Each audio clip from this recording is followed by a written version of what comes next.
নমস্কার বন্ধুরা, আপনাদের সকলকে আমার চ্যানেলে স্বাগতম। আমার মাতা পিতাকে প্রণাম জানিয়ে ও গুরুদেবের চরণে সশস্ত্র প্রণাম জানিয়ে আজকের পাঠ শুরু করছি। লীলা পুরুষোত্তম শ্রীকৃষ্ণ বইটি আমি কালকে যেখানে পাঠ করছিলাম ঠিক তারপর থেকে পাঠ করা শুরু করছি।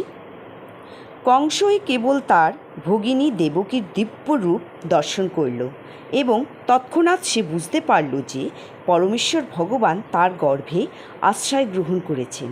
পূর্বে দেবকীকে কখনো এত সুন্দর দেখায়নি। সে স্পষ্টভাবে বুঝতে পারল যে তার গর্ভে সুন্দরতম কিছু বিরাজ করছে। এই ভেবে কংস অত্যন্ত বিচলিত হয়ে উঠল। সে নিশ্চিতভাবে জানত যে পরমেশ্বর ভগবান তার গর্ভে আশ্রয় গ্রহণ করেছেন। পূর্বে দেবকীকে কখনো এত সুন্দর দেখায়নি। সে স্পষ্টভাবে বুঝতে পারল যে তার গর্ভে সুন্দরতম কিছু বিরাজ করছে। এই ভেবে কংস অত্যন্ত বিচলিত হয়ে উঠল। সে নিশ্চিতভাবে জানত যে পরমেশ্বর ভগবান ভবিষ্যতে তাকে হত্যা করবে এবং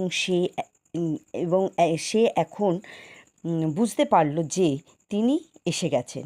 তাই কংস ভাবতে শুরু করল, দেবকীকে নিয়ে এখন কি করা উচিত। তার গর্ভে বিষ্ণু বা কৃষ্ণ অবশ্যই বিরাজ করছেন।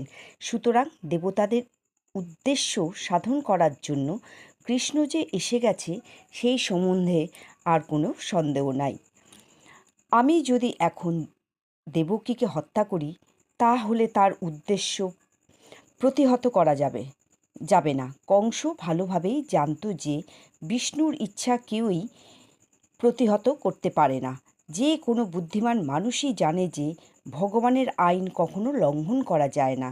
অসুরদের সমস্ত বাধা বিপত্তি সত্ত্বেও তার উদ্দেশ্য অবশ্যই সিদ্ধ হবে।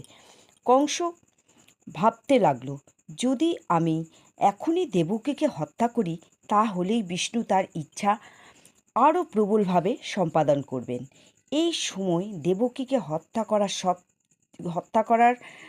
করা সবচাইতে জঘন্য কার্য হবে।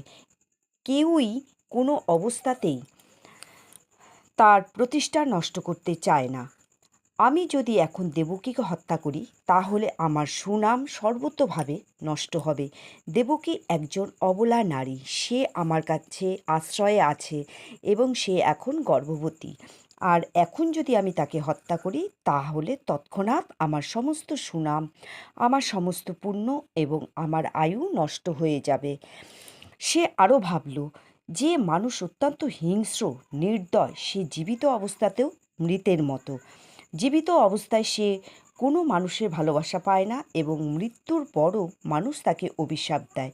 সে তার দেহকে তার স্বরূপ মনে করে, তাই সে নরকের গভীরতম প্রদেশে অধঃপতিত হয়। এইভাবে কংস দেবকীকে হত্যা করার সুবিধা অসুবিধাগুলি গভীরভাবে বিবেচনা করতে লাগল। কংস তখন ঠিক করল যে এখনই দেবকীকে হত্যা না করে বরং অবশ্যম্ভাবী ভবিষ্যতের প্রতীক্ষা করা যাক। কিন্তু তার মন সব সময় পরমেশ্বর ভগবানের শত্রুতা করার চিন্তায় মগ্ন হয়ে রইল। পূর্বে সে যেভাবে একে একে দেবকীর 6টি সন্তানকে তাদের জন্মের পরেই হত্যা করেছিল, ঠিক সেইভাবে এই শিশুটিকেও হত্যা করার জন্য সে ধৈর্য ধরে প্রতীক্ষা করতে লাগলো। এইভাবে ভগবানের প্রতি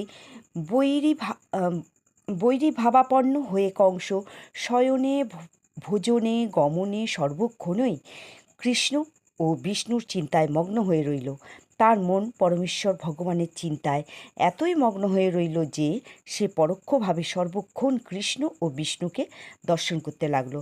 দুর্ভাগ্যবশত যদিও তার মন সব সময় কৃষ্ণ ও বিষ্ণুর চিন্তায় মগ্ন ছিল, তবুও সে ভগবানের ভক্ত হতে পারল না, কেননা সে ভগবানের প্রতি বৈরাগ্যভাবাপন্ন ছিল। ভগবানের শুদ্ধ ভক্তের চিত্ত ও সব সময়ই ভগবানের চিন্তাতেই মগ্ন থাকে। কিন্তু ভক্ত অনুকূলভাবে ভগবানের চিন্তা করে, প্রতিকূলভাবে নয়। ভগবানের প্রতি অনুকূলভাবে চিন্তা করাই হচ্ছে ভগবত ভক্তি। প্রতিকূলভাবে ভগবানের কথা চিন্তা করা কৃষ্ণ ভক্তি নয়। সেই সময় ব্রহ্মা বিষ্ণু শিব, নারদ ও স্বর্গের সমস্ত দেবতারা অদৃশ্যভাবে কংসের আলয়ে এসে উপস্থিত হলেন এবং সুন্দর সুন্দর শ্লোকের মাধ্যমে তারা ভগবানের মহিমা কীর্তন করতে লাগিলেন।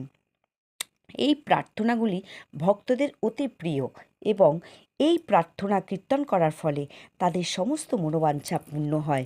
প্রথমেই তারা ভগবানকে সত্যব্রত বলে অভিনন্দন করলেন।